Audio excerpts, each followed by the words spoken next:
तर आपल्या या कार्यक्रमाला सुरुवात करूया. सर्वप्रथम महाराष्ट्राचे आराध्य दैवत छत्रपती शिवाजी महाराज, राजश्री शाहू महाराज, घटनेचे शिल्पकार डॉक्टर बाबासाहेब आंबेडकर, महात्मा ज्योतिराव फुले, क्रांतिज्योती सावित्रीबाई फुले यांना मी विनम्र अभिवादन करतो. आज मिस्टर आणि मिसेस जाधव यांनी हा जो कार्यक्रम या ठिकाणी साजरा केलाय त्याबद्दल मी त्यांचे आभार मानतो. आपण एका गोष्टीने या ठिकाणी सुरुवात करत आहोत. ही गोष्ट म्हणजे एका विद्यार्थ्याची आहे की ज्या विद्यार्थ्याने आपल्या पुढे खूप मोठा आदर्श निर्माण केलेला आहे. मी तुम्हाला घेऊन जातोय 10 ते 15 वर्षापूर्वीचा एक कालखंड. या कालखंडामधील एक गोष्ट आहे. सोलापूर जिल्ह्यातील अत्यंत लहानसं असे खेडेगाव आणि या खेडेगावाच्या शेजारी एक रस्ता असतो आणि या रस्त्याच्या कडेला काम सुरू असतं आणि हे काम असतं दगड फोडण्याचं. तर हे दगड फोडण्याचं काम सुरू असताना तिथे एक पांढऱ्या रंगाची अँबॅसेडर गाडी येते.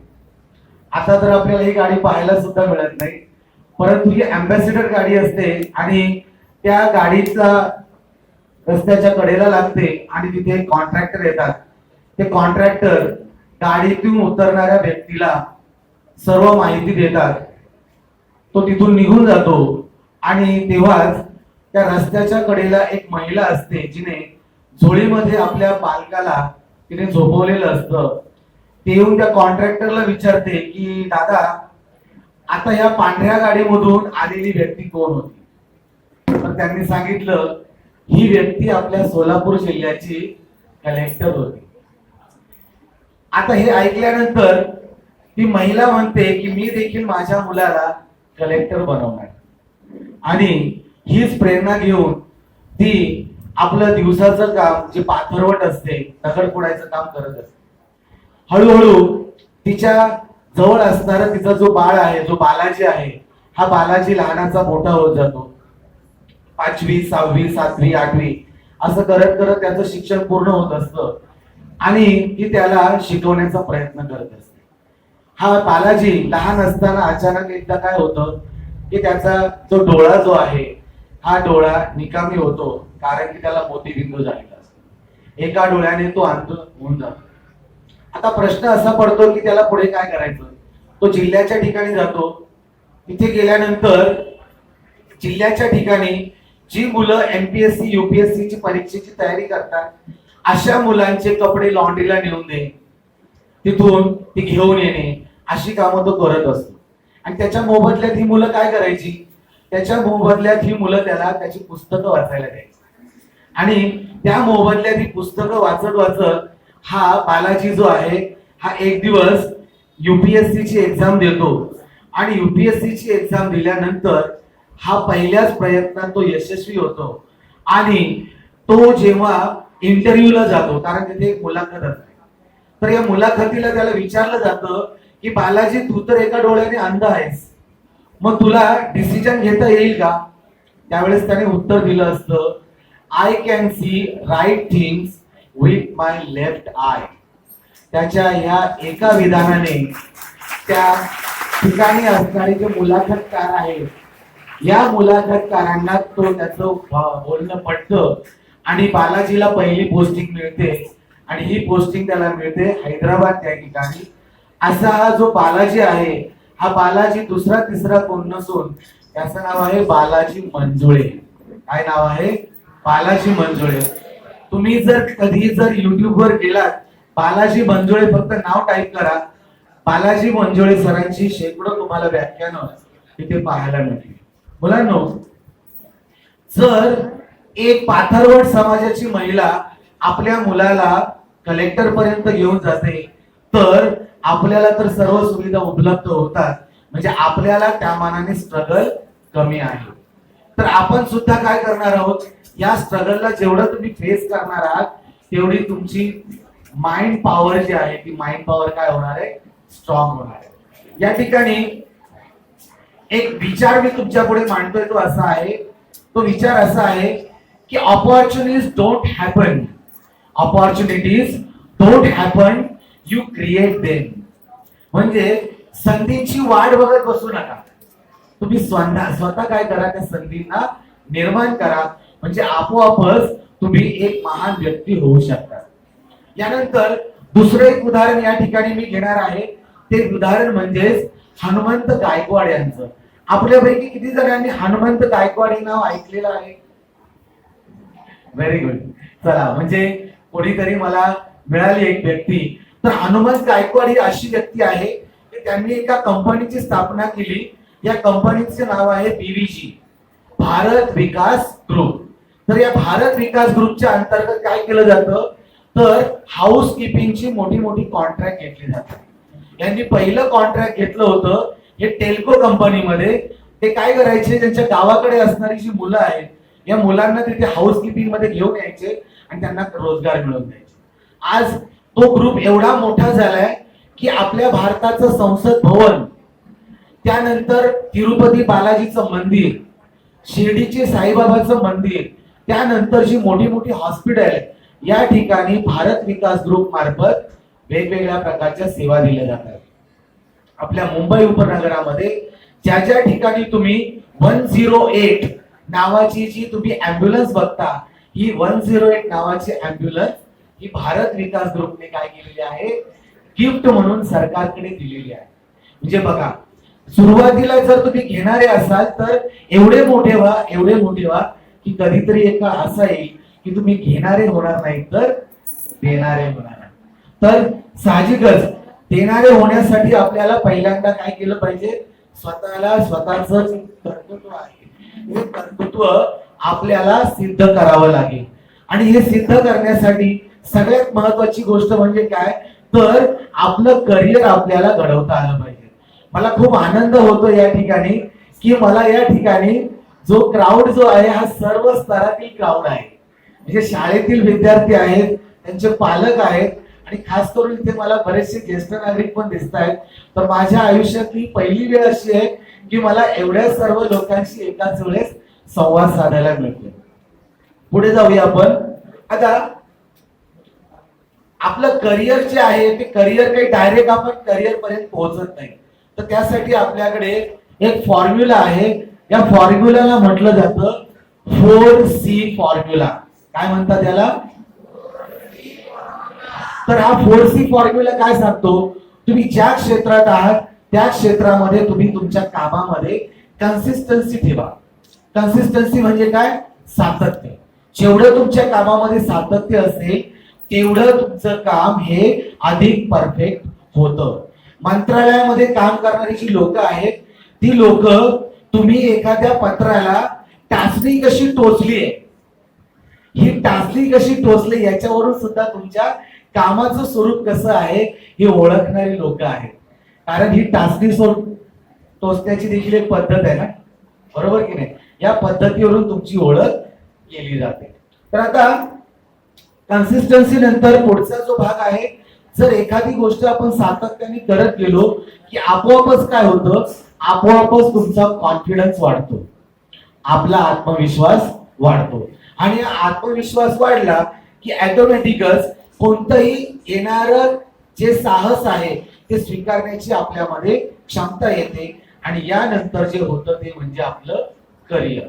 आता एक लक्षात घ्या, करिअर या शब्दाचं आपण जरा त्याच्या मुळापर्यंत जाऊया की करिअर म्हणजे नेमकं काय. करिअर म्हणजे अशी गोष्ट की जी आपल्या आयुष्यामध्ये आपण आपल्या सोबत कॅरी करतो. आपल्या सोबत आपण काय करतो, कॅरी करतो. आता लक्षात घ्या, छोटस उदाहरण देतो. आपण बाजारामध्ये गेल्यानंतर जर एखादी मेथीची जोडी असेल तरी मेथीची जोडी जर घ्यायची म्हटली तर 4 वेळा तिला उलटी पालटी करतो. आणि मग आपण काय करतो, ही जी मेथीची जोडी आहे ती जोडी आपण विकत घेतो की नाही? विचार करा, मेथीची जोडी घेताना आपण जर तिला 4 ते 5 वेळा उलटी पालटी करतो तर आपलं करिअर निवडताना आपल्याला किती काळजी घ्यावी लागेल हे यावरून आपल्याला लक्षात येतं. यासाठी आपल्याकडे एक फॉर्म्युला आहे आणि तो फॉर्म्युला म्हणजेच काय, तर आयुष्यातली पहिली 25 वर्ष भरपूर मेहनत करा, पुढची 50 वर्ष तुमची आरामात जाते. परंतु ह्या पहिल्या 25 वर्षामध्ये जर तुम्ही गद्दारी केली तर मात्र पुढची 50 वर्ष मात्र आपली जी आहे ती खूपच धोकादायक जाणार आहे. मग कधी कधी आपण अशी चर्चा करतो बघा, आपण म्हणतो अरे हा एवढा 30 वर्षाचा झाला तरी अजून सेटल नाही झाला. असं का म्हणतो? कारण की जेव्हा मेहनत करायची होती त्या मेहनतीमध्ये त्याने जेवढी मेहनत द्यायची होती ती त्याने दिली नाही, आणि याचा परिणाम काय झाला की तो लाईफ मध्ये तेवढा सेटल होऊ शकला नाही. तर 10वीच्या विद्यार्थ्यांचं जर उदाहरण घ्यायचं झालं तर या 25 मधली 15 वर्ष आपली आता संपलेली आहे, म्हणजे राहिलेली वर्ष किती आहेत? 10. तर या 10 वर्षांमध्ये जेवढी आपण मेहनत करणार आहोत तेवढी पुढची 50 वर्ष आपली काय होणार आहे? अत्यंत आरामदायी जाणार आहे. नाहीतर मग काय होणार आहे की ते स्ट्रगल करता करताच आपली जी आयुष्याची गाडी आहे ती लटपटत लटपटत काय होणार आहे? पुढे सरकणार आहे. तर असा हा आपला जो करिअरचा ग्राफ आहे, या ग्राफ मध्ये आपले चॉईस कसे बदलतात ते आपण पाहूया. पहिला जो चॉईस असतो त्याला म्हटलं जातं फॅन्टसी चॉईस. तर फॅन्टसी चॉईसचा अर्थ काय होतो? तुम्ही देखील पाहिलं असेल पहा की लहानपणी तुमच्या आई वडिलांनी तुम्हाला एखाद्या वेशभूषा स्पर्धेमध्ये तुम्हाला काय केलं असेल? वेशभूषा स्पर्धेमध्ये पोलिसाचा युनिफॉर्म घालून पाठवला असेल बघा. पोलिसाचा युनिफॉर्म करून पाठवलं की नाही? म्हणजे ती काय झाली आपली फॅन्टसी चॉईस. त्यानंतर दुसरा जो प्रकार आहे, दुसरा प्रकार जो आहे तो आहे आपला टेंटेटिव्ह चॉईस. म्हणजे आपल्याला अंदाज येतो की मी जवळपास कोणत्या करिअरच्या जवळ आहे, आणि त्याच्यानंतर पुढचा जो चॉईस आहे त्याला म्हटलं जातं ऍक्च्युअल चॉईस, की जिथे आपलं करिअर आपण काय करतो निश्चित ठरवतो. तर अशा प्रकारे चॉईसचे आपण 3 प्रकार बघितले. पुढे जाऊया. आता आपल्याला प्रश्न पडला असेल की करिअरची सुरुवात कधी करायची आणि कशी करायची. तर यासाठी बघा, इयत्ता 10वीचे जर विद्यार्थी आहेत तर आपल्या करिअरची सुरुवात जी आहे ती वयाच्या 15व्या वर्षापासूनच काय होते? सुरू होते. एक उदाहरण या ठिकाणी देतो बघा की 3 विद्यार्थी आहेत.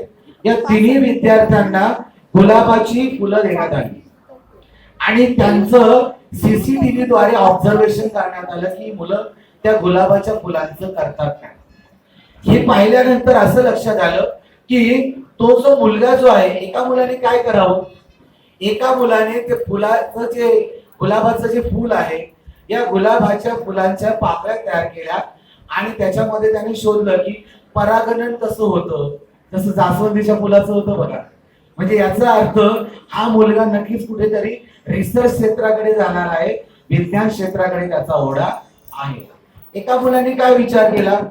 एका मुलाने असा विचार केला की 2 दिवसांनी गुरुपौर्णिमा आहे.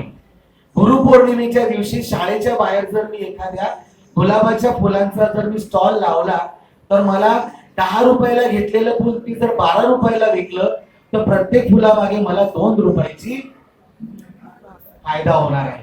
याचा अर्थ हा मुलगा कोणत्या क्षेत्राकडे जाणार आहे? कॉमर्सकडे जाणार आहे. त्यानंतर एक मुलगा जो आहे त्याने तर गाणं गुणगुणायला सुरुवात केली. फूल नहीं भेजा है खत में, फूल नहीं मेरा दिल है.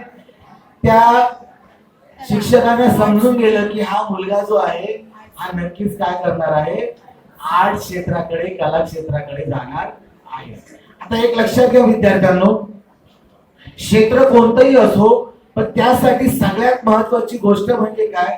प्रत्येकाच्या लाईफ मध्ये एक कोणता ना कोणता तरी टर्निंग पॉइंट असतो. काय असतो?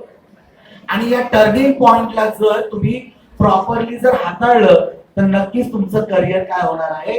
योग्य दिशेने जाणार आहे. आता जर आपल्याला करिअर करायचंय तर या करिअरसाठी आपल्याला स्वतःला पण काहीतरी होमवर्क करावं लागेल ना.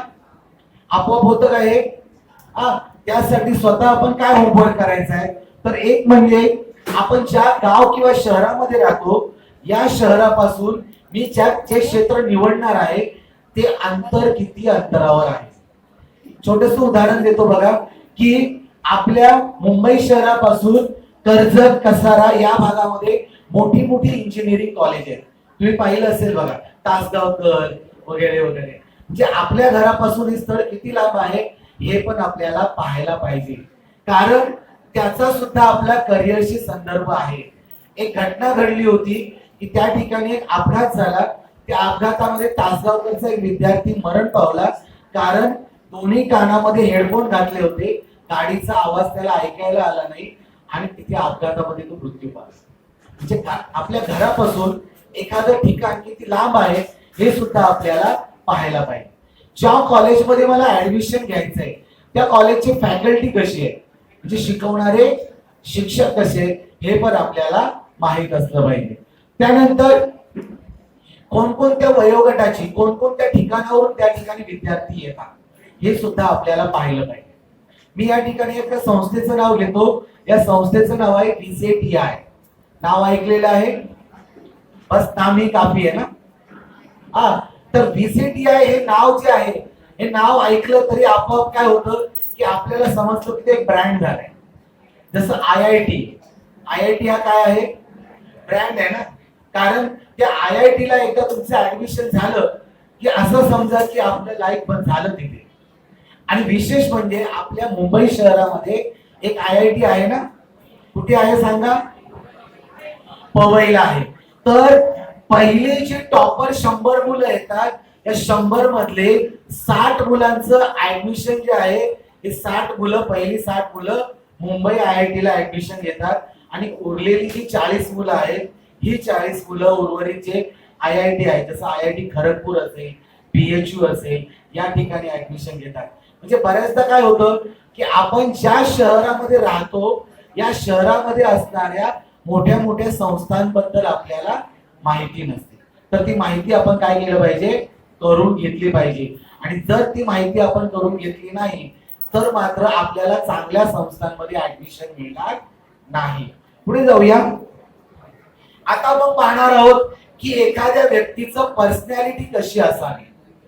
आता नुकतंच 2 महिन्यापूर्वी एक घटना घडली, ती अशी की NDA मधून एक पास आउट परेड झाली आणि या पास आउट परेड मध्ये त्यांचे जे कॅडेट आहेत ते कॅडेट बाहेर पडले.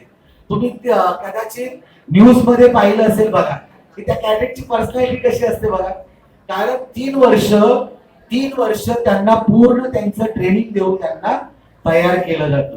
आणि एक आनंदाची बाब मुलींसाठी, नोव्हेंबर 2021 पासून मुलींसाठी सुद्धा NDA मध्ये एंट्री सुरू झालेली आहे.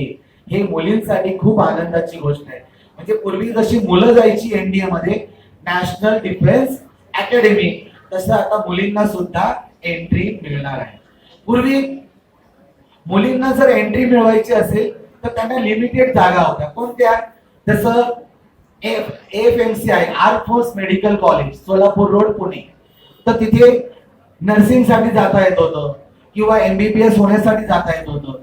किंवा चेन्नईला OTA नावाची संस्था आहे, ऐकलंय नाव, OTA, officers training academy Chennai. दुसरी संस्था बोधगया या ठिकाणी निघालेली आहे. तर OTA मध्ये जर तुम्ही एखादं इंजिनिअरिंग केलं असेल मुलींनी, तर इंजिनिअरिंग केलेली मुलगी तिथे ऍडमिशन घेऊ शकते आणि त्यानंतर तुमची पोस्टिंग जी आहे डायरेक्ट लेफ्टनंट पदापर्यंत पोहोचते. कोणत्या पदापर्यंत, म्हणजे आदली मधली पद नाही, डायरेक्ट तुम्ही लेफ्टनंट. माझ्या मित्राची भाची आहे, ती सध्या राहायला MP मध्ये आहे, भोपाळला. तिला 3 BHK चा बंगलो राहायला आहे. न्यायला आणायला तिला गव्हर्नमेंटची डिफेन्सची जीप आहे आणि घरामध्ये काम करण्यासाठी नोकर चाकर आहेत आणि डिसिप्लिन लाईफ आहे. तर यासाठी आपण लक्षात ठेवा की ह्या शाखा आपल्याला माहित असल्या पाहिजेत. त्या जर आपल्याला माहित झाल्या तर आपण तिथपर्यंत पोहोचू शकतो. तर मुलींसाठी आता वेगवेगळ्या आणखी शाखा कोणत्या आहेत, तर मी सांगितलं बघा, BSc नर्सिंग. तर नर्सिंग सुद्धा खूप चांगली गोष्ट आहे.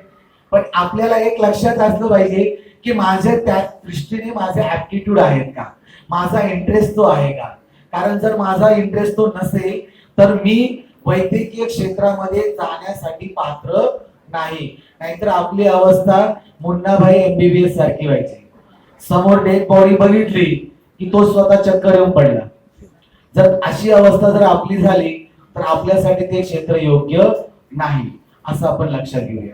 पुढे कोणतंही क्षेत्र असो त्याच्यामध्ये स्वतःला आपण अपग्रेड केलं पाहिजे, अपडेट केलं पाहिजे. अपग्रेड आणि अपडेट याच्यामध्ये कोणता फरक आहे सांगा बरं मला.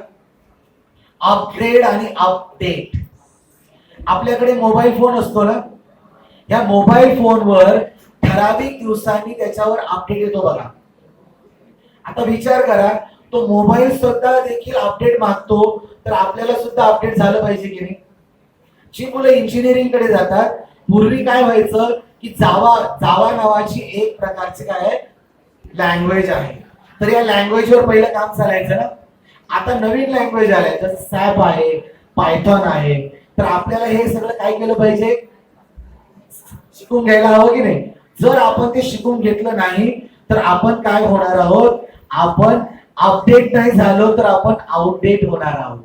आणि म्हणून आपल्याला जर अपडेट जर आपण राहिलो तर आपल्याला त्याचा उपयोग होणार आहे.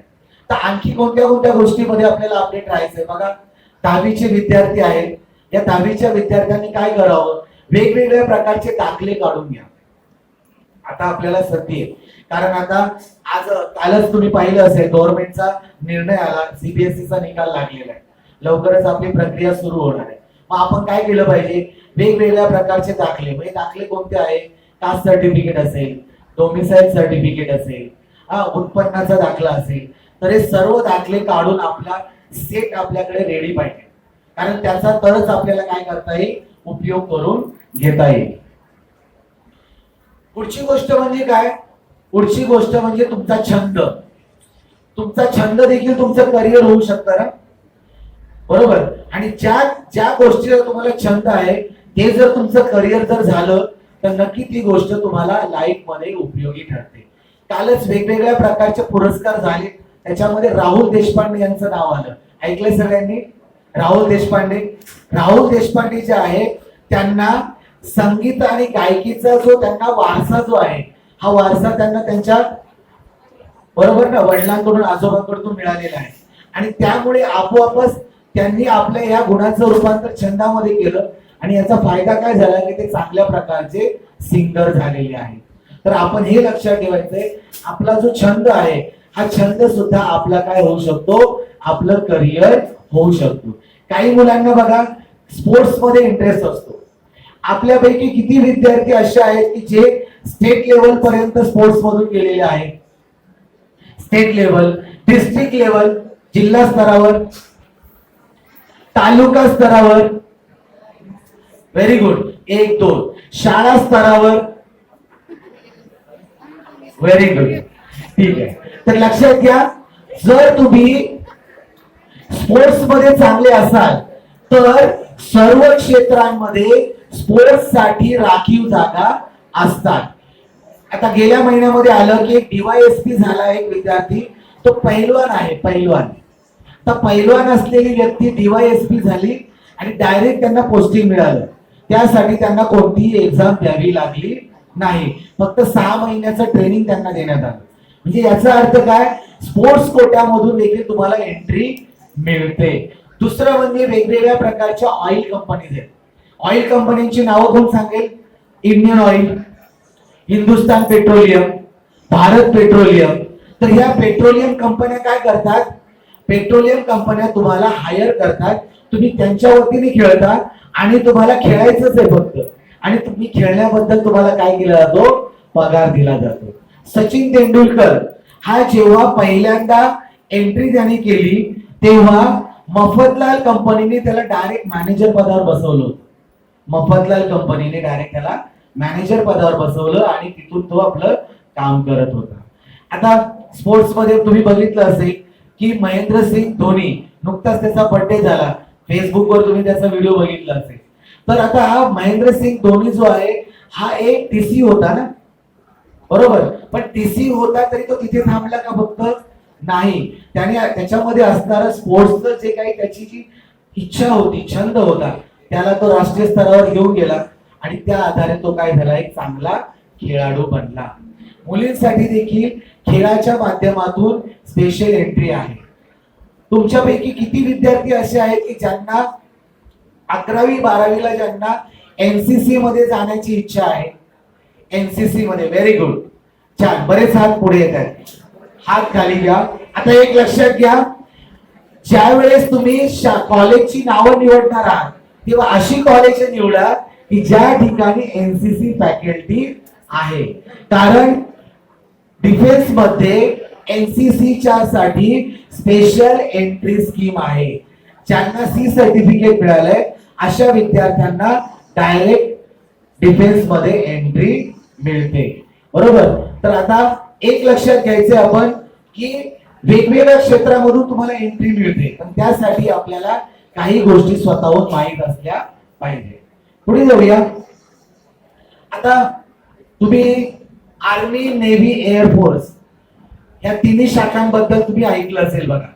आता सध्या एक नवीन कॉन्सेप्ट गव्हर्नमेंटने आणलेली आहे आणि त्या कॉन्सेप्टच्या आधारे तुम्हाला सैन्य दलामध्ये तुम्हाला काम करायला मिळतं. जे 3 ते 4 वर्ष तुम्ही तिथे काम करणार आहात त्याबद्दल तुम्हाला योग्य ते वेतन मिळेल आणि त्यानंतर तुम्हाला जर वाटलं तर तुम्हाला तिथे कंटिन्यू केलं जाईल किंवा तुम्ही काय करू शकता, स्विच करून तुम्हाला पाहिजे त्या क्षेत्राकडे जाऊ शकता.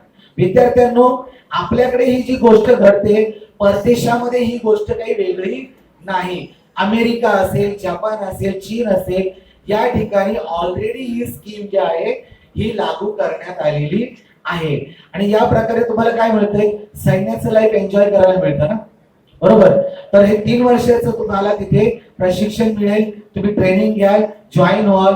10 ते 12 लाख रुपये तुम्हाला तिथे सॅलरी मिळणार आहे आणि तुम्हाला जर वाटलं तर परत तुम्ही काय करू शकता, तुमच्या आवडत्या क्षेत्रामध्ये परत तुम्ही येऊ शकता.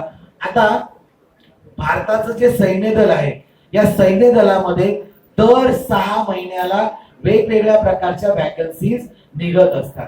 पण या वॅकन्सीज बद्दल माहिती तुमच्यापर्यंत पोहोचते का? नाही पोहोचत. कारण काय आहे की आपलं वाचन कमी पडतं. एका वर्तमानपत्राचं नाव ऐकायचंय, ते आहे एम्प्लॉयमेंट न्यूज. काय नाव आहे? तर या एम्प्लॉयमेंट न्यूज मध्ये आपल्याला वेगवेगळ्या क्षेत्रातील ज्या करिअरच्या ऑपॉर्च्युनिटीज आहेत त्यांच्याविषयी आपल्याला माहिती दिली जाते. एम्प्लॉयमेंट न्यूज मध्ये. बाकी खासगी पेपरचं मी नाव सांगत नाहीये. हे पेपर जो आहे 10 ते 12 रुपयाचा असतो. 40 ते 42 पानं असतात आणि सर्व माहिती त्याच्यामध्ये येते. आता जर आपल्याला पायलट व्हायचं असेल तर प्रायव्हेट जर तुम्ही कुठे जर पायलट व्हायला गेला तर यासाठी येणारा खर्च जो आहे हा कमीत कमी 20 ते 30 लाख रुपये आहे. पण तुम्हाला जर सैन्य दलामध्ये गेलात, एअरफोर्स मध्ये जॉईन झालात, ऍफकॅटची एक्झाम दिली, तुम्ही सिलेक्ट झालात तर तुम्हाला कोणत्याही प्रकारचा पैसा न खर्च करता तुम्ही काय होऊ शकता, पायलट होऊ शकता. तर पायलट होण्यासाठी आपल्याला पैसे एवढे जास्त का मोजावे लागतात, एवढा खर्च का असतो? कारण की तुम्ही जे विमान तुम्ही उडवता त्यासाठी लागणारं जे इंधन आहे या इंधनाचे पैसे तुम्हाला द्यावे लागतात.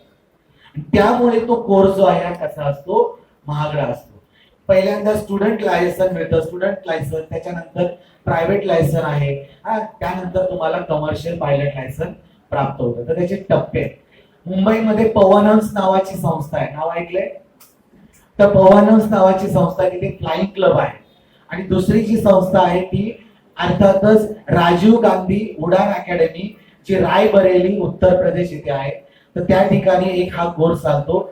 बरीचशी मुलं आता हा कोर्स शिकण्यासाठी परदेशात जातात, कारण परदेशात त्यांना यापेक्षा कमी पैशामध्ये कोर्स त्यांचा पूर्ण होतो. आता पुढे जाऊया आपण. पुढचं क्षेत्र आहे मेडिकल क्षेत्र. मेडिकल क्षेत्रामध्ये सध्या कमरतोड अशी कॉम्पिटिशन चालू आहे. कारण एका सीट साठी 20 विद्यार्थी लढत असतात. एक सीट मिळवण्यासाठी किती विद्यार्थी?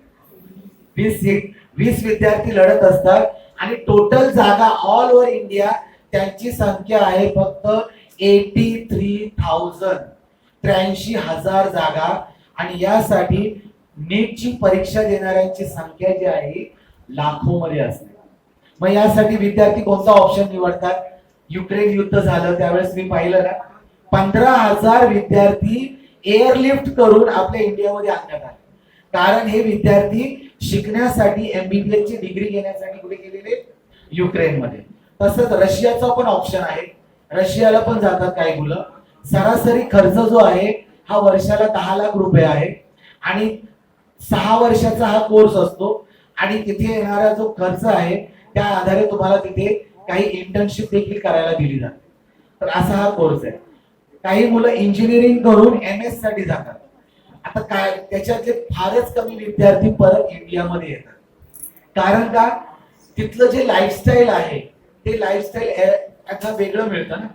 इंडियामध्ये आल्यानंतर त्यांना तेवढं लाईफस्टाईल त्या प्रकारचं मिळत नाही. आणि दुसरं म्हणजे काय की चांगल्या प्रकारचं त्यांना लाईफस्टाईलही मिळतं आणि चांगल्या प्रकारचं पॅकेज मिळतं. आमचे एक मित्र आहेत, त्यांची पुतणी ही MS करायला तिकडे गेली. सध्या तिचा पगार जो आहे तो 1,10,00,000 रुपये आहे वर्षाचा. ती कोणत्या कंपनीमध्ये आहे? HP नावाची कंपनी ऐकली असेल तुम्ही. HP नावाची कंपनीची काय करते? लॅपटॉप बनवते ना, हेल्वेट पॅकार्ड. 1,10,00,000 तिचं पॅकेज आहे. 3 वर्ष मुलगा शोधायला लागले. का बरं? कारण आता मुलीचं जर पॅकेज एवढं आहे तर आपोआपच मुलगा पण त्या तोडीचा पाहिजे ना. आणि अखेर शेवटी ती विद्यार्थिनी जी आहे ती परांजपे विद्यालयाची विद्यार्थी, पार्ले टिळकची विद्यार्थिनी होती. त्यामुळे एका ग्रुप मधून विद्यार्थी मिळाला आणि योगायोगाने ती ज्या कॅलिफोर्निया स्टेट मध्ये राहत होती तिथलाच निघाला तो आणि मग इंडियामध्ये येऊन त्यांचं लग्न लावण्यात आलं. बरोबर. तर आपण एक लक्षात घेतलं पाहिजे की आता हळूहळू प्री मॅच्युअर असं लोक रिटायर व्हायला लागले. पूर्वी 58व्या वर्षी लोक रिटायर व्हायचे. आता मी काही लोक अशी पाहिले वयाच्या 40 पर्यंतच तेवढे पैसे कमवून मोकळे होतात आणि उरलेल्या वेळामध्ये काय करतात ते लोक वेगवेगळ्या प्रकारच्या NGOच्या माध्यमातून काम करताना आपल्याला पाहायला मिळतात. म्हणजे हा एक. दुसरं म्हणजे पूर्वी काय व्हायचं, ब्रेन ड्रेन व्हायचं. म्हणजेच काय की लोक इकडचे तिकडे गेल्यावर तिकडेच राहायची. आता गेन व्हायला लागले म्हणजे परत लोक इंडियामध्ये यायला लागलेली आहे. कारण तेच लाईफस्टाईल आता त्यांना काय होतं आपल्या देशामध्ये मिळू लागलेलं आहे. बरोबर. आता पुढे आपण पाहूया. जसं मी तुम्हाला सांगितलं की माझे इंटरेस्ट काय आहे, माझे ऍप्टिट्यूड काय आहे आणि मी कोणत्या क्षेत्रामध्ये स्वतःला कम्फर्टेबल समजतो.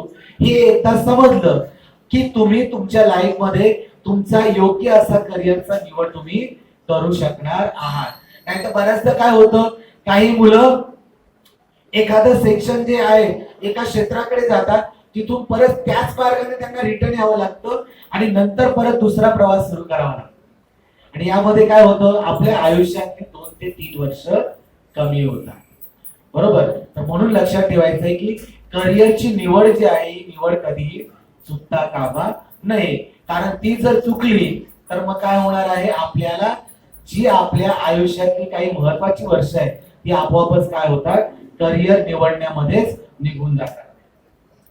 पुढे आता तुम्ही ज्या क्षेत्राकडे जाणार आहात त्या क्षेत्रामध्ये असणाऱ्या करिअरच्या संधी कोणत्या आहेत हे तुम्हाला आत्ताच ओळखलं पाहिजे. कारण ज्यावेळेस तुमचं करिअर सुरू झालेलं असेल तेव्हा पुढची 5 ते 6 वर्ष गेलेली असणार आहे. एक 3 ते 4 वर्षापूर्वीचा कालखंड असा होता की सॉफ्टवेअर, IT, कम्प्युटर या क्षेत्रातील लोकांना फारशा नोकऱ्या उपलब्ध नव्हत्या. परंतु पॅन्डेमिक मुळे काय झालं, सगळंच डिजिटल झालं. बघा, किराणा मालाचं बिल सुद्धा मी घरी बसून काय करतो, ऑनलाईन पे करतो. म्हणजे आपोआपच काय झालं, एवढंच काय, रस्त्याच्या कडेला एखादा वडापाव खाल्ला की त्या वडापाववाल्याने पण गुगल पेचं काउंटर लावलेलं असतं. आपण ते स्कॅन करायचं आणि वडापावचे पैसे द्यायचे. म्हणजे काय झालंय, खूपच याचा वापर जो आहे तो वाढलाय ना. त्यामुळे आता IT क्षेत्रामध्ये सगळी बूम आहे सध्या. IT, computer engineering.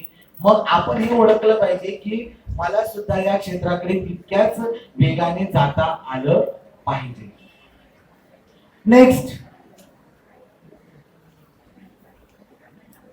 इंजिनिअरिंग. तर इंजिनिअरिंग म्हटल्यानंतर आपल्याला ठराविकच इंजिनिअरिंगचे प्रकार माहित असतात. परंतु असेही काही इंजिनिअरिंगचे प्रकार आहेत की जे आपल्याला फारसे माहित नाहीत. तर यामधील एक सध्या खूपच चर्चेचा असणारा इंजिनिअरिंगचा एक विषय आहे, त्याला म्हटलं जातं मेटलर्जी. काय नाव आहे? मेटलर्जी. मेटलर्जी म्हणजे काय, धातुशास्त्र. मेटलर्जीचा अर्थ काय होतो? धातुशास्त्र. तर या धातुशास्त्रामध्ये काय केलं जातं? एक सोपं उदाहरण बघा. सध्या आपल्या मुंबई शहरापासून काही अंतरावर असणारं पुणे नावाचं शहर आहे. या ठिकाणी त्याला ऑटोमोबाईल हब म्हणतात का? काय म्हणतात? Automobile hub. तर या ऑटोमोबाईल हब मध्ये जी मुलं मेटलर्जी करतात यांना खूप संधी आहे, कारण की त्यांचं काम काय असतं? Quality and assurance. क्वालिटी डिपार्टमेंटला काम करतात. एखादा पत्रा आला किंवा तो पत्रा जो आहे त्याची क्वालिटी कशी आहे, तो किती काळापर्यंत टिकणार आहे, त्यानंतर त्यामध्ये किती प्रकारची क्षमता आहे, सर्व चेक करायचं काम करतो मेटलर्जिस्ट करतो. त्यामुळे मेटलर्जिस्टला भरपूर स्कोप आहे. आणि येणाऱ्या काळामध्ये बघा, नवीन नवीन प्रकारच्या ज्या गाड्या ज्या आहेत त्या येत आहेत ना, गेल्या 3 महिन्यामध्ये कितीतरी वेगवेगळ्या प्रकारच्या नवीन गाड्या ज्या आहेत त्या काय झाल्या? लॉन्च झालेल्या आहेत. आता पुढे आणखी एका क्षेत्राला खूप मोठी संधी आहे आणि ते क्षेत्र आहे डाटा अॅनालिस्ट. काय नाव आहे? Data analyst. ते सोपं उदाहरण घेऊया की संपूर्ण भारतामध्ये डीमार्टचे स्टोअर आहेत, बरोबर? मग या डीमार्टच्या स्टोअर मधला सर्व डाटा जो आहे हा डाटा त्यांच्या मेन सर्व्हरवर अपलोड केला जातो. काय केला जातो? अपलोड केला जातो. आणि मग त्या डाटाचं ते काय करतात? वर्गीकरण करतात. काय वर्गीकरण करतात? कोलगेटची टूथपेस्ट घेतलेल्या लोकांची संख्या किती आहे, जर त्यानंतर डाबरचा च्यवनप्राश हा किती लोकांनी घेतलाय, याचं काय केलं जातं? त्याचं वर्गीकरण केलं जातं आणि त्याच्या आधारे नवीन काही अशा स्ट्रॅटेजीज ठरवल्या जातात. तर येणाऱ्या काळामध्ये लक्षात घ्या, डाटा अॅनालिस्टला खूप संधी आहे आणि यासाठी गव्हर्नमेंटची सर्वात छान अशी एक संस्था आहे, तिचं नाव आहे IISE. त्याचं नाव आहे इंडियन इन्स्टिट्यूट ऑफ सायन्स. तर जी संस्था कुठे आहे? बँगलोरला आहे. तर बँगलोरला या संस्थेमध्ये तुम्ही डिग्री नंतर स्पेशलायझेशन या ठिकाणी तुम्ही घेऊ शकता डाटा अॅनालिस्टचं ट्रेनिंग घेण्यासाठी. पुढे सध्या नवीन एक प्रकार आलेला आहे ज्याला म्हटलं जातं आर्टिफिशियल इंटेलिजन्स. नाव ऐकलंय? कृत्रिम बुद्धिमत्ता. आता उदाहरणार्थ तुम्ही अलेक्सा पाहिलं असेल. अलेक्सा, तर अलेक्सा म्हणजे काय आहे? एक प्रकारची कृत्रिम बुद्धिमत्ता आहे. आणि येणाऱ्या काळामध्ये कृत्रिम बुद्धिमत्तेला खूप मोठी संधी आहे. एक छोटस उदाहरण, घरातून बाहेर पडताना तुमच्या लक्षात आलं की घरातले लाईट आणि फॅन बंद करायचे राहिले. घरून तुम्ही बसमध्ये मेट्रोमध्ये बसल्या बसल्या काय करता? आपला मोबाईल ओपन करता, त्याच्यामधली ठराविक बटन तुम्ही दाबता, घरामध्ये असणारे लाईट फॅन बंद होतात. याला म्हटलं जातं कृत्रिम बुद्धिमत्ता. येणाऱ्या काळामध्ये याला खूप संधी आहे. दुसरं आहे तुम्ही 3D प्रिंटिंग. नाव ऐकलंय? 3D printing. या 3D प्रिंटिंग मध्ये काय होणार आहे? 3D प्रिंटिंगचं वैशिष्ट्य असं आहे की येणाऱ्या काळामध्ये आपल्याला वैद्यक क्षेत्रामध्ये हे मोठं वरदान ठरणार आहे. एका डुकराच्या शरीरावर मानवाचा कान तयार करण्यात आला. डुकराच्या शरीरावर मानवाचा कान तयार करण्यात आला. त्यासाठी 3D प्रिंटिंगचा उपयोग करण्यात आला. तो कान तयार झाल्यानंतर त्या माणसाच्या बॉडीवर तो इम्प्लांट करण्यात आला आणि त्याला खूप चांगल्या प्रकारे ऐकायला पण येत. म्हणजे 3D प्रिंटिंगला खूप चांगला काळ इथे पुढे येणार आहे. पुढे आहे, जगामध्ये फक्त 3 लोक अशी आहेत की ज्यांच्या हातामध्ये मायक्रोचिप बसवलेली आहे. काय बसवलेली आहे?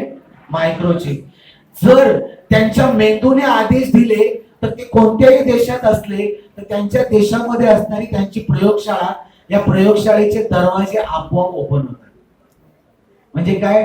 मायक्रोचिप जे आहे, ही मायक्रोचिप त्यांच्या हातामध्ये काय करण्यात आलेली आहे? टाकण्यात आलेली आहे. येणाऱ्या काळामध्ये कदाचित असं होईल, तुमच्यापैकी काही जणांनी ते चित्रपट पाहिला असेल कदाचित. कोणता चित्रपट? आर्नॉल्डचा टर्मिनेटर, सायबॉर्ग. ऐकलंय की नाही? म्हणजे येणाऱ्या काळामध्ये 50% मानव आणि 50% मशीन अशी कदाचित माणसाची रचना होणार आहे. त्यामुळे मानवाचं जे अस्तित्व आहे त्या अस्तित्वाला देखील आव्हान मिळण्याची शक्यता आहे. पुढे जाऊया. क्लाउड कम्प्युटिंग शब्द ऐकलाय तुम्ही? क्लाउड कम्प्युटिंग ऐकलेला आहे. आता बघा, प्रत्येक कंपनी काय करते, आपल्याला एक सर्व्हर देते. त्या सर्व्हरवर आपल्याला काय करते, थोडासा स्पेस देते ना, 8 GB 10 GB. जसं गुगल ड्राईव्ह ऐकलंय तुम्ही? गुगल ड्राईव्हवर आपण काय करतो, काही आपला डाटा जो आहे तो काय करतो, आपण अपलोड करतो. तर यासाठी सर्वात सुंदर एक संस्था आहे, संस्थेचं नाव आहे सीडॅक. काय नाव आहे? CDAC. या संस्थेचं हेड ऑफिस कुठे आहे? पुण्याला आहे. आणि एकदा तुम्ही इंजिनिअरिंग केलं, सीडॅकचा 8 महिन्याचा कोर्स केला, जो कोर्स 12 महिन्याचा आहे तो ते 8 महिन्यामध्ये बसवला त्यांनी. तर सहज तुम्हाला स्टार्टिंग सॅलरी जी आहे ही 50 to 60,000 ची सॅलरी तुम्हाला आपोआप मिळणार आहे, कारण तुम्ही सीडॅकचा तो कोर्स केलाय. ऍडव्हान्स कम्प्युटिंग साठी असणारा तो कोर्स आहे. नक्की करा. मुंबईमध्ये आपल्याला हा कोर्स मरीन लाईन्सला त्यांचं इन्स्टिट्यूट आहे, तिथे पाहायला मिळतो. संपूर्ण भारतामध्ये त्यांचे कॅम्पस आहे. तर सीडॅकचा कोर्स नक्की करा, याचा तुम्हाला नक्कीच उपयोग होणार आहे. पुढे जाऊया. पुन्हा मी मेडिकल क्षेत्राकडे येतोय. सध्या तुम्ही बघितलं असेल, मेडिकल क्षेत्रामध्ये खूप चांगली संधी उपलब्ध आहे, कारण लोक नुसतं गोळ्या औषधं देण्याचं काम करत नाही. तुम्ही पाहिलं असेल, सध्या सौंदर्य क्षेत्रामध्ये खूप चांगली संधी उपलब्ध झाली, कारण स्वतःच्या सौंदर्यावर आता लोक थोडेफार पैसे खर्च करायला लागलेले आहेत. तुम्ही ऐकलं असेल, हेअर इम्प्लांट करतात, केशावरोपण, बोटॉक्स. बोटॉक्स नाव ऐकलेलं आहे? बरेचसे जे हिरो हिरोईन जे आहेत ते बोटॉक्स थेरपी घेतात, त्याच्यामुळे ते काय जास्त काळ सुंदर दिसतात. त्यानंतर आता पूर्वीच्या जागी जिथे ब्युटी पार्लर होते, तिथे आता बुटीक आणि स्पास पण आलेले आहेत. आणि विशेष म्हणजे जसा तुमचा झिप कोड बदले, झिप कोड म्हणजे काय? झिप कोड म्हणजे जसा आपला प्रत्येक शहराला एक कोड नंबर दिलेला आहे ना, पिन कोड. जसा पिन कोड बदलेल तसं त्यांची प्राइस बदलते. साऊथ मुंबईमध्ये एखाद्या स्पा मध्ये तुम्ही जी ट्रीटमेंट घेतली त्याची प्राइस सेंट्रल रेल्वेला घेतलेल्या ट्रीटमेंट पेक्षा काय असणार आहे? जास्त असणार आहे. बरं, त्याला तुम्ही चॅलेंज करू शकता का? डॉक्टर जेवढी फी बोलते तेवढे द्यावं लागतात की नाही? तसंच येणाऱ्या काळामध्ये सौंदर्य क्षेत्राला खूप चांगली संधी उपलब्ध आहे. तुम्ही शहनाज हुसेनचं नाव ऐकले?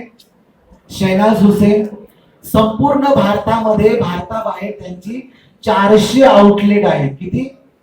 400. आणि या 400 आउटलेट मधून ते उच्च दर्जाचं वेगवेगळ्या प्रकारची सौंदर्य प्रसाधनं ते काय करतात?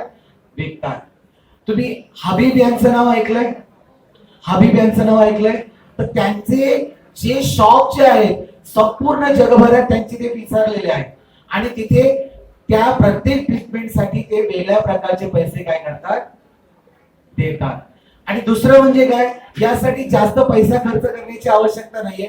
10वी 12वी करून सुद्धा तुम्ही 6 आठवड्यापासून 1 वर्षापर्यंतचे कोर्सेस उपलब्ध आहेत. 6 आठवड्यापासून 1 वर्षापर्यंत डिप्लोमा कोर्स पण आहे त्यांचा. तर हे कोर्स करून तुम्ही जाऊ शकता. मुंबईमध्ये कोरा केंद्र नावाचं ठिकाण आहे, ऐकलंय नाव तुम्ही? बोरिवलीला कोरा केंद्र. तर कोरा केंद्र जे आहे खादी ग्रामोद्योग, तर खादी ग्रामोद्योगचं कोरा केंद्र आहे. आणि या कोरा केंद्रावर तुम्ही काय करू शकता? तिथे जाऊन तुम्ही वेगवेगळ्या प्रकारचे छोटे छोटे कोर्स तुम्ही पूर्ण करू शकता. आणि विशेष म्हणजे काय, तिथे त्या कोर्ससाठी जर तुम्हाला स्वतःचा सेटअप बनवायचा असेल तर त्यासाठी गव्हर्नमेंट सबसिडी मिळते, सरकारी लोन सुद्धा उपलब्ध होतं, जे तुम्हाला तुम्ही फक्त 20% भरलं तर 80% कोण देतं? गव्हर्नमेंट देतं. आणि ठराविक कालावधीमध्ये तुम्हाला काय करायचे? ते पैसे पे करायचे आहेत. सध्या एक विशिष्ट प्रकार खूपच संधी देतोय आपल्याला, तो म्हणजे आर्टिस्टिक डेंटिस्ट्री. प्रकार ऐकलाय ना? आर्टिस्टिक डेंटिस्ट्री म्हणजे काय? मी ज्यावेळेस हसे त्यावेळेस माझं स्माइल इन्हान्समेंट, म्हणजे माझे दात कसे दिसतील, काय दिसेल, याचं सुद्धा काय केलं जातं? ट्रेनिंग दिलं जातं. तुम्ही डॉक्टर मयेकर म्हणून आहेत पांढऱ्याला, डॉक्टर मयेकर, हे जे सर्व सेलिब्रिटी मंडळी आहेत ना, हे सेलिब्रिटी मंडळी हे त्यांचे कोण आहेत? पेशंट आहेत. त्यांच्याकडे ते काय करतात? जातात आणि आपलं स्माइल इन्हान्समेंट करून घेतात. ऋतुजा दिवेकर नाव ऐकलंय? ऋतुजा दिवेकर डायटिशियन आहेत ना? हा, तुम्ही करीनाचं ऐकलं असेल नाव. तिने ज्यावेळेस 0 फिगर केली तेव्हा तिला अर्थातच ट्रेनिंग देणारी व्यक्ती म्हणजे अर्थातच ऋतुजा दिवेकर. मग बघा की छोटे छोटे कोर्सेस आहेत. SNTT मध्ये कोर्स चालतो हा डायटिशियनचा, कमी पैशामध्ये होतो, पण तो आपल्याला लाईफ मध्ये भरपूर काही चांगली संधी देऊन जातो. मेडिकल मध्ये आणखी एक उदाहरण द्यायचं झालं तर MBBS साठी बघा आपण काय करतो, कॉलेजला वेगवेगळे ऍडमिशन घेतो ना. जिपमेर नावाची एक संस्था आहे. काय नाव आहे? जिपमेर. काय नाव आहे? Jawaharlal institute of post graduate studies ही संस्था आहे. तुम्ही पॉंडिचेरी नाव ऐकले? पॉंडिचेरी. तर पॉंडिचेरी या ठिकाणी ही संस्था आहे. तुम्ही जर चांगला स्कोर केला आणि ऑल इंडिया जर तुमचं सिलेक्शन झालं तर MBBS चा दर वर्षाची फी किती आहे माहिती? तिथे फक्त 8,000 रुपये. किती? 8,000 रुपये. आणि ती फी कशासाठी घेतली जाते? तुमच्या अकॉमोडेशन साठी. बाकी सर्व गोष्टी फ्री मध्ये आहे. पण आपल्याला जिपमेर ही संस्थेचं नावच माहित नाही. ज्यांना माहिती आहे ते कोणाला सांगत नाही. त्यामुळे प्रॉब्लेम काय होतो? ज्यांना ते माहित आहे ते त्याची संधी घेतात, ज्यांना माहित नाही ते चाचपडत बसतात इकडे. तर जिपमेर नावाची संस्था आहे. काझीकोड नावाचं ठिकाण आहे. ऐकलंय नाव तुम्ही? काझीकोड. काझीकोडला कशासाठी प्रसिद्ध आहे? IIM आहे ना. तर या IIM मध्ये जर एखादी मुलगी जी आहे तिने समजा IIM ला जर तिचा स्कोर होत असेल तर 30% 30 मार्क तिला फ्री मध्ये देतात ते. त्यामुळे तिचा स्कोर वाढतो ना आणि तिला काझीकोडला तिला ऍडमिशन मिळू शकतं. IIM जे आहे त्या 20 वेगवेगळ्या संस्था आहेत, त्यापैकी एक म्हणजेच काझीकोड. पुढे सध्या आणखी एका क्षेत्राला खूप चांगला तुम्हाला मी सांगितलं संधी आहे, ती म्हणजे डेंटिस्ट्री. डेंटिस्ट्री बद्दल सगळ्यांना लक्षात आलं. आणि त्याच्यामध्ये तुम्ही डेंटल मेकॅनिक पण होता. काय नाव आहे? Dental mechanic. डेंटल मेकॅनिकचं काम काय सांगा मला? आपले दाताचे बघा तुम्ही ट्रीटमेंट घ्यायला गेलात तर ते ब्रेस वगैरे त्याचं मेजर घेतात ना, कॅव्हिटी बनवतात. त्यासाठी सेंट जॉर्ज नावाचं हॉस्पिटल आहे, माहिती सगळ्यांना? तर सेंट जॉर्ज हॉस्पिटल मध्ये 10वी 12वीचा रिझल्ट लागल्यानंतर दुसऱ्याच हप्त्यात तिथे जाहिरात निघते डेंटल मेकॅनिकची. तर डेंटल मेकॅनिक जर तुम्ही झालात तर तुम्ही काय करता? जो डेंटिस्ट असतो त्याच्या हाताखाली तुम्ही काय करता? डेंटल मेकॅनिक म्हणून तुम्ही काम करता आणि खूप चांगली संधी आहे त्याच्यामध्ये. पुढे जाऊया आपण. तुम्ही जर कधी एखाद्या MRI CT स्कॅनच्या एखाद्या युनिट मध्ये गेलात. MRI म्हणजे काय? Magnetic resonance image. MRI CT scan करतात ना तिथे. तिथे तुम्ही बघितलं असेल, मी आतापर्यंत जेव्हा जेव्हा या युनिट मध्ये गेलो 90% लोक मला तिथे साऊथ इंडियन दिसली. कोणती दिसली? मग मला प्रश्न पडला की साऊथ इंडियन लोकच का तिथे आहे? तर तिथे तो एक कोर्स असतो त्याला MRI CT स्कॅन टेक्निशियन. काय नाव आहे? MRI CT scan technician. तर हा कोर्स करणारे विगत तिथे मग काम करतात. तुम्ही बघा तिथे आपल्याला सांगतात ना की तुमच्या या एक मशीन असतं, जवळजवळ 1.5 ते 2 टनाचं ते मॅग्नेट असतं आणि त्याच्या आतमध्ये आपल्याला सोडतात बघा. तर ज्यावेळेस ते मशीन मधून आपण आतमध्ये जातो तर तो प्रसंग फारच भयानक असतो. बरोबर ना? कारण आपल्या मनामध्ये वेगवेगळे टेन्शन असतात ना. बरोबर.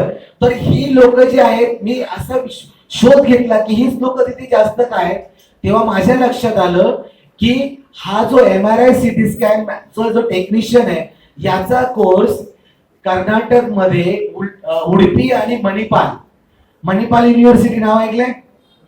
मणिपाल युनिव्हर्सिटी.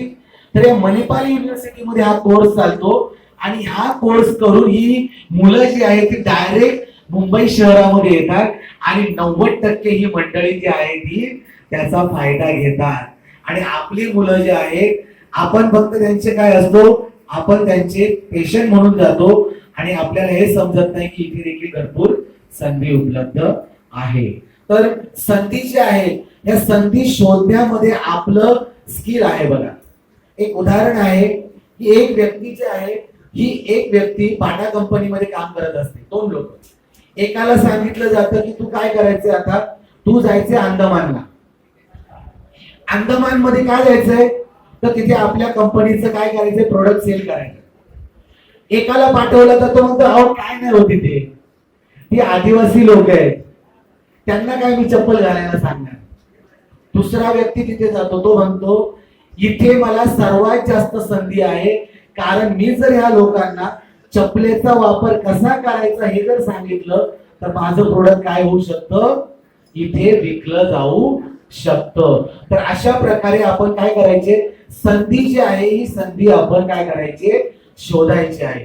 तुम्हाला माहित असेल की KFC नावाचा एक ब्रँड आहे, KFC, बरोबर. तर KFC हा ब्रँड हा जगभरामध्ये प्रसिद्ध आहे ना, मॅकडोनाल्ड जगभर प्रसिद्ध आहे, बरोबर की नाही.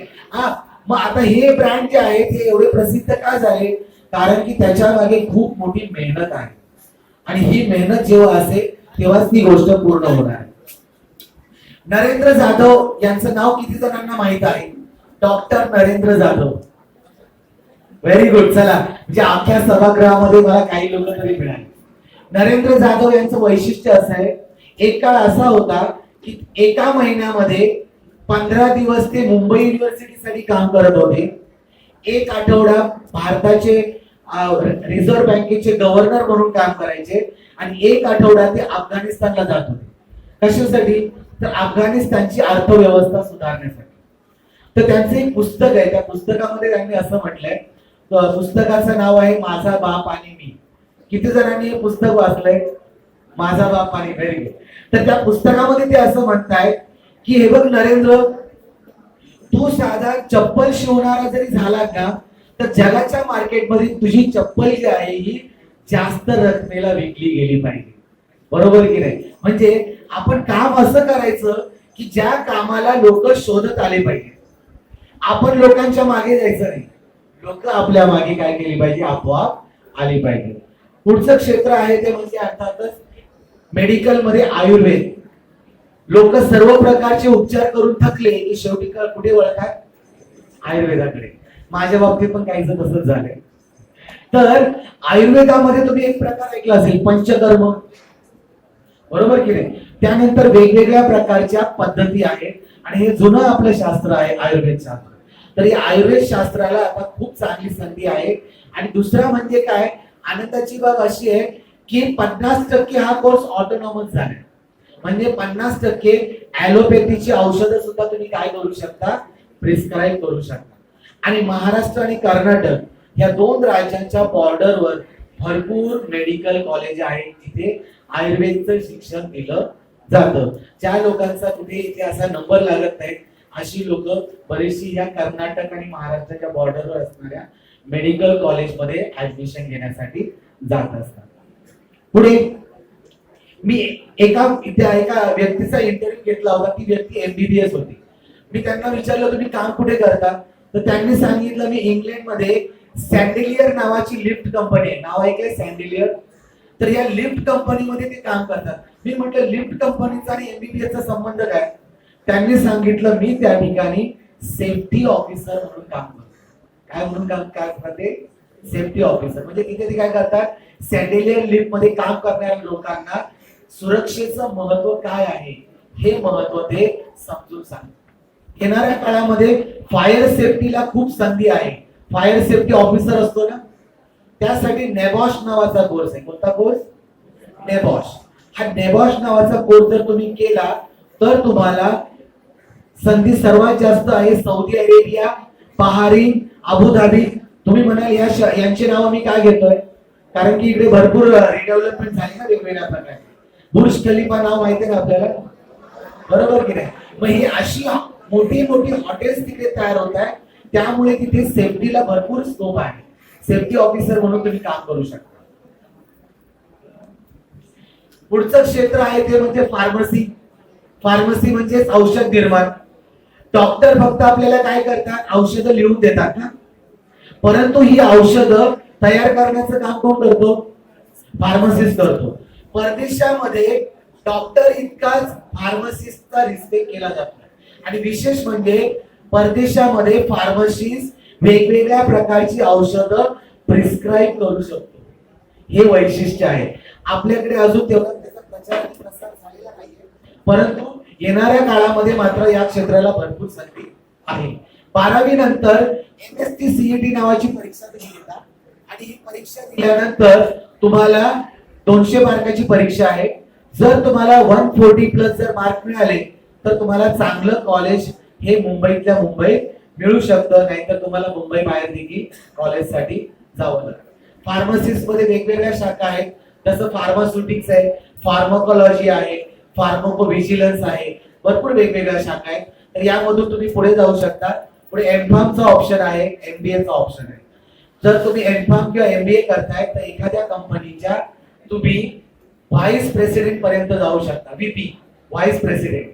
आणि जर समजा जर तुम्हाला जर एखाद्या मल्टीनॅशनल कंपनी जर मिळाली तर मात्र काय विचारायला लागतं, बरोबर ना. मल्टीनॅशनल कंपनी तसं वेगवेगळ्या बोरिंगर नावाची कंपनी आहे, परदेशी कंपनी आहे. इंडियन कंपनीज मध्ये देखील तुम्हाला चांगलं पॅकेज मिळू शकतं, जसं सिप्ला आहे किंवा आणखी अबॉट आहे, बऱ्याच वेगवेगळ्या कंपन्या आहेत. तुम्ही गव्हर्नमेंट जॉब मध्ये जाऊ शकता, ड्रग इन्स्पेक्टर म्हणून जॉब करू शकता, त्यानंतर हेल्थ इन्स्पेक्टर म्हणून काम करू शकता. पण त्याचबरोबर आणखी वेगवेगळ्या क्षेत्रामध्ये जसं UPSC MPSC एक्झाम साठी देखील तुम्ही पुढे जाऊ शकता. पुढचा कोर्स आहे त्याचं नाव आहे BSc इन इलेक्ट्रॉनिक्स किंवा BE electronics. Electronics he core branch आहे ना. मी एका संस्थेचं नाव सांगतो, इथे हा कोर्स उपलब्ध आहे. या संस्थेचं नाव आहे SNDT विद्यापीठ.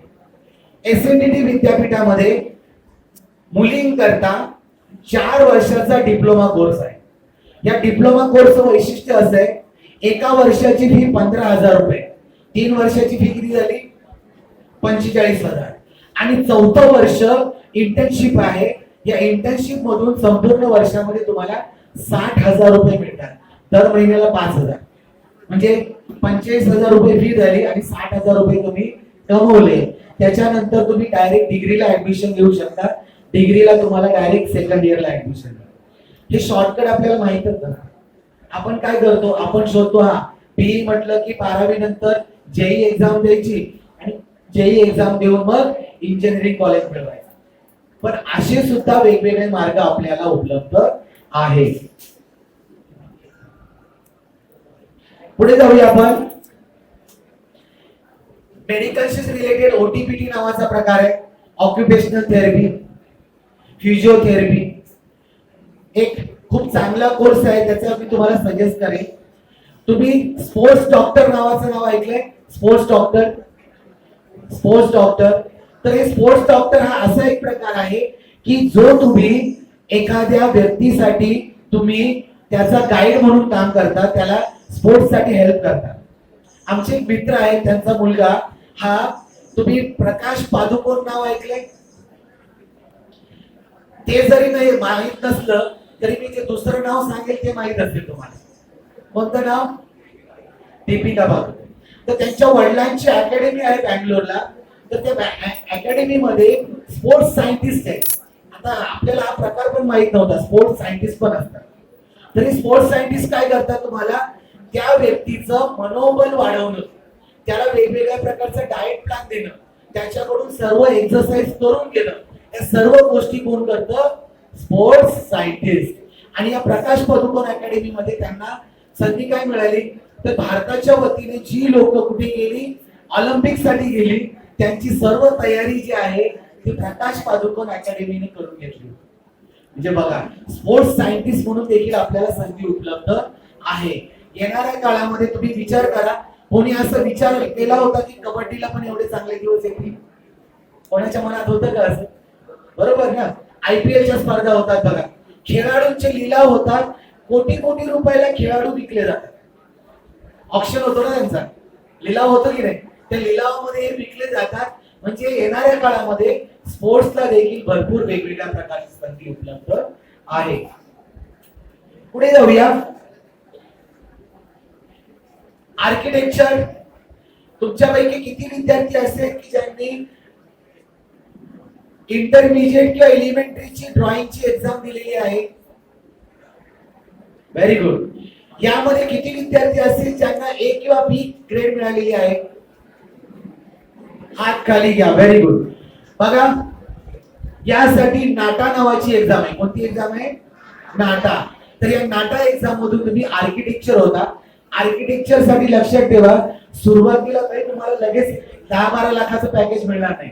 त्यासाठी तुम्हाला 3 ते 4 वर्ष काय करावं लागेल, मेहनत करावी लागणार आहे. पुढचं क्षेत्र आहे ते म्हणजे अर्थातच हॉटेल मॅनेजमेंट. आता हॉटेल मॅनेजमेंट मध्ये लक्षात घ्या, काही कोर्सेस असे 6 महिन्याचे 8 महिन्याचे कोर्सेस आहेत, तेवढे तुम्ही पूर्ण करा, तुम्हाला भरपूर संधी मिळेल. यामध्ये एक नाव आहे ज्याचं नाव आहे बारटेंडिंग. किती जणांनी हे नाव ऐकलंय? बारटेंडिंग. वेगवेगळ्या प्रकारचे ते काय करतात, वेगवेगळ्या प्रकारचे ड्रिंक्स, कोल्ड ड्रिंक्स वगैरे जे आहेत हे बनवतात आणि याचं ट्रेनिंग फक्त 6 महिन्याचं आहे. माझा एक स्टुडंट ज्याचं नाव देसाई आहे, सध्या तो अमेरिकेला आहे आणि अमेरिकेला तुम्ही ऐकलं असेल की मियामी नावाचा बीच आहे, मियामी. आणि या मियामी बीचवर क्रूज बोट जातात. काय जातात? मग या क्रूज बोटवर तो काम करतो. त्याने फक्त 12वी नंतर 6 महिन्याचा कोर्स पूर्ण केलाय आणि विशेष म्हणजे सध्या त्याची सॅलरी जी आहे भारतीय रुपयांमध्ये 80,000 रुपये आहे. त्याने काय गंमत केली सांगतो तुम्हाला. प्रत्येक देशाच्या ज्या भाषा आहेत ना, त्या देशाच्या भाषेत मधली 10 ते 12 वाक्य तोंडपाठ करून ठेवली. जापनीज जर टुरिस्ट आला त्याच्याबरोबर जापनीज बोलायचं आणि जास्त बोलण्यासाठी कोणी लोक तिथे येत नाहीत ना, बरोबर. 10-12 वाक्य पाठ करून ठेवले. फ्रेंच भाषेची 10-12 वाक्य तेवढे पाठ करून ठेवले, त्याचं काम चालतं. विशेष म्हणजे वरती टीप पण मिळते, कारण कोणाला माझ्या भाषेत बोलला म्हणजे आपल्याला जरा वेगळं वाटतं ना, बरोबर. हॉटेल मॅनेजमेंटला खूप संधी आहे.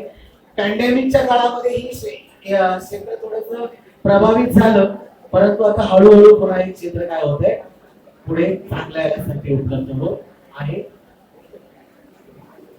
पुढे जाऊया. बायोमेडिकल सायन्स नाव ऐकलेलं आहे. बायोमेडिकल सायन्स आपल्या देशामध्ये या क्षेत्राला पण खूप चांगली संधी उपलब्ध आहे, कारण आता वेगवेगळ्या प्रकारची मशीन्स जी आहेत, ही पूर्वी काय व्हायची, परदेशात तयार व्हायची ना, ही सर्व मशीन्स आता काय होत आहे, आपल्या भारत देशामध्ये तयार व्हायला लागलेली आहे. त्यामुळे बायोमेडिकल इंजिनिअरिंगला देखील खूप चांगली संधी उपलब्ध आहे. आता जर तुम्ही प्लेन केमिस्ट्री केलं, काय केलं, प्लेन केमिस्ट्री, तरी देखील तुम्ही काय करू शकता, फार्मा क्षेत्रामध्ये तुम्ही जाऊन एखादा अॅनालिस्ट म्हणून तुम्ही काम करू शकता. तर असं हे क्षेत्र आहे. या क्षेत्राबद्दल मी तुम्हाला माहिती दिली. दुसरं म्हणजे आहे वाणिज्य क्षेत्र.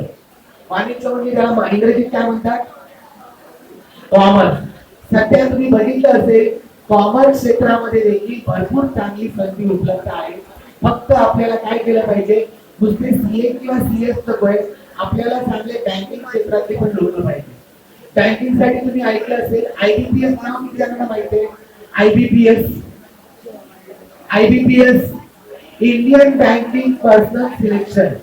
तर ज्या नॅशनलाइज बँका आहेत, त्या नॅशनलाइज बँकांमध्ये आपल्याला संधी मिळवण्यासाठी या क्षेत्राकडे आपण जाऊ शकतो. तिचं नाव आहे आयबीपीएस. सध्या प्रॉब्लेम असा झालाय, कॉमर्स क्षेत्रावर इंजिनियर लोकांनी अतिक्रमण केलंय. आता पूर्वी काय असायचं, कॉमर्स वाल्यांचं बरं चाललेलं होतं, परंतु ही इंजिनिअरिंग मंडळी जी आहेत, ही इंजिनिअरिंग मंडळी पण आता काय करायला लागले, कॉमर्स क्षेत्राकडे आले. परंतु हरकत नाहीये, या क्षेत्राला देखील आता खूप चांगली संधी उपलब्ध झालेली आहे. तुम्ही एक नाव ऐकलं असेल, लॉजिस्टिक चेन अँड सप्लाय. किती जणांना माहिती आहे क्षेत्र लॉजिस्टिक चेन? तुम्ही अमेझॉनचं नाव ऐकलंय, फ्लिपकार्टचं नाव ऐकलंय. तर ह्या कंपन्या ज्या आहेत, या कंपन्यांची गोडाऊन्स कुठे आहेत माहितीये तुम्हाला? भिवंडीला. गोडाऊन्स कुठे? भिवंडीला. आणि आपण बुकिंग कसं करतो? ऑनलाईन. मग आपल्याला ते नेटवर्क मध्ये दाखवतो बघा की तुमचं पार्सल आता इथे इथे पोहोचलंय. हे पोहोचतं कसं? कारण त्याच्या मागे एक सिस्टम काम करत असते आणि ही सिस्टम काय करते, आपल्याला मदत करत असते. तिचं नाव आहे लॉजिस्टिक चेन अँड सप्लाय. तर पुढे जाऊया. आनंदाची बातमी अशी आहे की आता पूर्वी सीएचा निकाल पहिला 2% 4% लागायचा. चार्टर्ड अकाउंटंट म्हणजे 100 पैकी 2 किंवा 3 लोक सिलेक्ट व्हायची. आता थोडं बरं आहे, 10 ते 12 लोक तरी काय होतात, पास होतात. सीएचा रिझल्ट लागला, पेपरला आलं होतं, सगळ्यांनी वाचलं की येणाऱ्या काळामध्ये या सर्व क्षेत्रांना भरपूर संधी उपलब्ध आहे. फक्त संधीचं सोनं करायचं, ते कसं करायचं हे कोणावर अवलंबून आहे. बरोबर की नाही. तर अशा या वेगवेगळ्या शाखा आहेत. कला क्षेत्राविषयी थोडस सांगतो आणि मग आपण पुढे जाऊया. सध्या तुम्ही बघितलं असेल की सारेगमप या कार्यक्रमामध्ये कितीतरी नवीन नवीन लहान लहान मुलं सिलेक्ट झाले. म्हणजे हे क्षेत्र कोणते सांगा, कला क्षेत्र आहे की नाही. कला क्षेत्राला देखील खूप चांगली संधी आहे. आणि विशेष म्हणजे जी मुलं एमपीएससी यूपीएससी ची तयारी करतात ते कोणत्या क्षेत्राकडे जातात, कला क्षेत्राकडे. आणि कला क्षेत्रामधून त्यांना काय मिळते, योग्य ती संधी उपलब्ध होत असते. आता आजच्या या आपल्या या सत्रासाठी तुम्ही सर्वजण, खास करून विद्यार्थी मंडळी जे आहेत त्यांनी शांत बसून खूप चांगल्या प्रकारे कॉपरेट केलेला आहे. तर तुम्हाला सर्व विद्यार्थ्यांचे मी आभार मानतो. एक महत्वाची गोष्ट मी या ठिकाणी बोलतो आणि नंतर मी थांबणार आहे.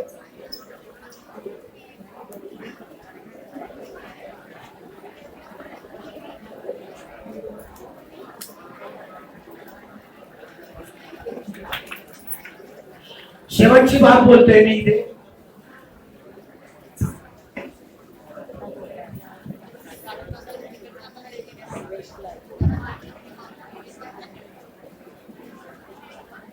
परिंदों को मंजिल मिलेगी यकीन, परिंदों को मंजिल मिलेगी यकीन, ये फैले हुए उनके पर बोलते हैं. अक्सर अक्सर वो लोग खामोश रहते हैं जमाने में जिनके हुनर बोलते हैं. आणखी 2 ओळी फक्त.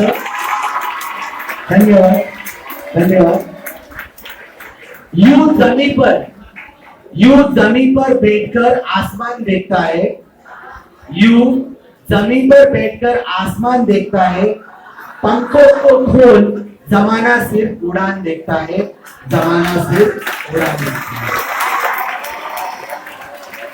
आजच्या या कार्यक्रमासाठी माझे मित्र आदरणीय वाणी सर यांनी मला आपल्या सर्वांशी बोलण्याची जी संधी दिली याबद्दल मी आपल्या सर्वांचे आभार मानतो. एक गोष्ट सांगायची राहून गेली की समुपदेशक म्हणून काम करत असताना आम्ही आणखी एक महत्वाचं काम करतो ते म्हणजे वेगवेगळ्या क्षेत्रातील जी प्रतिज्ञ मंडळी आहेत त्यांचे आम्ही ऑनलाईन सेशन घेत असतो.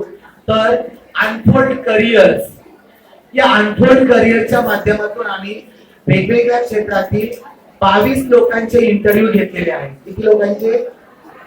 तुम्ही महेश झगडे सरांचं नाव ऐकलंय, महेश झगडे IAS आहेत, तर त्यांचे पण इंटरव्ह्यू घेण्याची संधी आम्हाला मिळाली होती. तर अनफोल्ड करिअर जे आहे या युट्यूब चॅनलवर जाऊन तुम्ही हे व्हिडिओ जे आहेत ते तुम्ही पाहू शकता. पुन्हा एकदा जाधव मॅडम आणि मिस्टर जाधव आणि त्यांची सर्व टीम या सर्वांचे मी आभार मानतो आणि या ठिकाणी मला बोलण्याची संधी दिली याबद्दल पुनश्च आभार. धन्यवाद धन्यवाद.